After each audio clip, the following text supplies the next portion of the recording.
दक्ष news, सामान्यांच्या हक्कासाठी नेहमी दक्ष।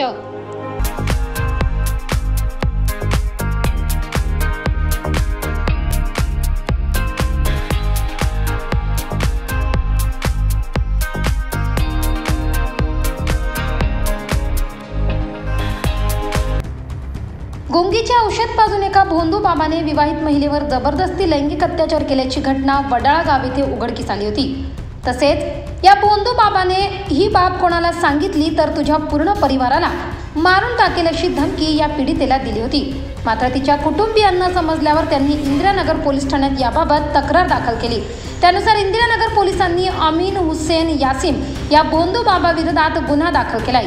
इंदिरानगरचे वरिष्ठ पोलीस निरीक्षक यांनी याबाबत अधिक माहिती दिली आहे।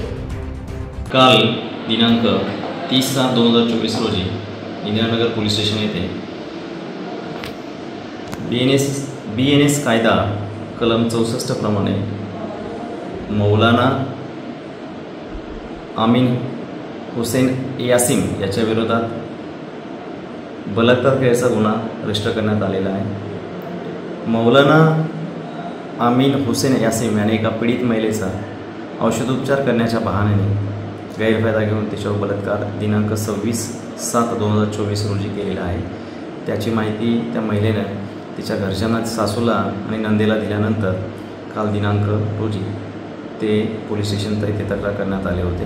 त्या अनुषंगाने पीडित महिलेचा जबाब नोंद करून गुन्हा दाखल केला आणि तात्काळ जो आरोपी आहे त्यास त्या गुन्ह्यामध्ये अटक करण्यात आलेली आहे। आज रोजी माननीय न्यायालयासमोर अटक आरोपीतास दाखल केले असता माननीय न्यायालयाने 4 दिवसाची पोलीस कोठडी सुनावली आहे। पुढील तपास API अंकोलीकर व महिला पोलीस निरीक्षक बारेला या करत आहे। अमित कबाडे, दक्ष न्यूज, नाशिक।